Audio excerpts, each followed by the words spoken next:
KSRTC ಅಂದರೆ ಸಾರಿಗೆ ನೌಕರರಿಗೆ ಇನ್ನೂ ವೇತನ ಪರಿಷ್ಕರಣೆ ಆಗಿಲ್ಲ, ಮತ್ತು ಹಿಂಬಾಕಿ 38 ತಿಂಗಳದ ಹಿಂಬಾಕಿ ವೇತನ ಇನ್ನೂ ಸರ್ಕಾರ ಏನೋ ಅದು ಅವರ ಸಮಸ್ಯೆಗಳನ್ನ ಬಗೆಹರಿಸಿಲ್ಲ ಅನ್ನೋದು ತುಂಬ ಅವರಿಗೆ ಕೊರಗಿತ್ತು. ಬಹುಶಃ ಆ ಒತ್ತಡನೂ ಅವರಿಗೆ ಕಾಡ್ತಾ ಇತ್ತು ಅಂತ ಕಾಣುತ್ತೆ.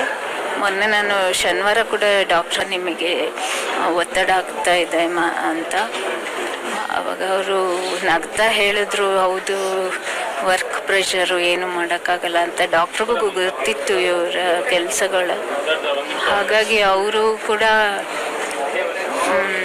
ಅದ್ರ ಕಡಿಮೆ ಮಾಡ್ಕೋಬೇಕು ಸ್ವಲ್ಪ ಅಂದರು. ನಾನು ಈ ಸಂದರ್ಭದಲ್ಲಿ ಮುಖ್ಯಮಂತ್ರಿ ಅವ್ರನ್ನ ಕೇಳ್ಕೊಳ್ತೀನಿ, ದಯವಿಟ್ಟು ಸಾರಿಗೆ ನೌಕರರು ಸಮಸ್ಯೆನ ಏನಿದೆ ಅದನ್ನು ಬಗೆಹರಿಸಿ ಅವರಿಗೆ ಏನು ಹಿಂಬಾಕಿ ವೇತನ ಕೊಡಬೇಕೋ ಅದನ್ನು ಕೊಡಿ. ಅವರು ತುಂಬ ಕಷ್ಟದಲ್ಲಿದ್ದಾರೆ, ತುಂಬ ಕಷ್ಟಪಟ್ಟು ಕೆಲಸ ಮಾಡ್ತಾ ಇದ್ದಾರೆ. ಆಮೇಲೆ ಶಕ್ತಿ ಯೋಜನೆ ಇವತ್ತು ಏನಾದರೂ ಅದು ಒಂದು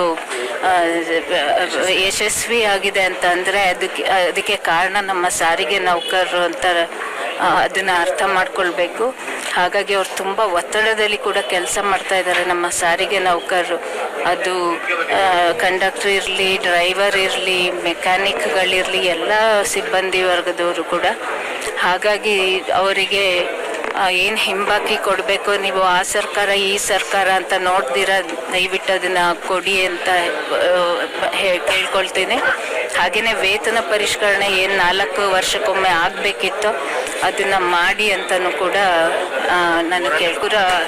ಪ್ರತಿಯೊಂದು ಮಾತಲ್ಲೂ ಅವರ ರಕ್ತದ ಕಣದಲ್ಲಿ ಅವರು ಸಾರಿಗೆ ನೌಕರ ಬಗ್ಗೆನೇ ಯೋಚನೆ ಮಾಡಿನೇ ಅವರು ಉಸಿರು ಬಿಟ್ಟಿರೋದು ಅಂತ ನನಗೆ ಅದು ಚೆನ್ನಾಗಿ ಗೊತ್ತಿದೆ ನನಗೆ. ಹಾಗಾಗಿ ನಾನು ಅವರು ಬಂದಾಗ ನನಗೆ ಸಿಕ್ಕಿದ್ರೆ ಮಾತ್ರ ಖಂಡಿತವಾಗ್ಲೂ ನಾನು ನಿನ್ನೆ ಅವ್ರ ಫೇಸ್ಬುಕ್ ಪೇಜಲ್ಲೂ ಕೂಡ ನಾನು ಮನವಿ ಮಾಡಿದ್ದೀನಿ. ಅವರು ಏನು ಸಂತಾಪ ಸೂಚಿಸಿದ್ದಾರೆ ಅದರಲ್ಲೂ ಕೂಡ ನಾನು ಮನವಿ ಮಾಡ್ಕೊಂಡಿದ್ದೀನಿ, ನೀವು ಬಗೆಹರಿಸಿ ಅವರ ಸಮಸ್ಯೆಗಳನ್ನ.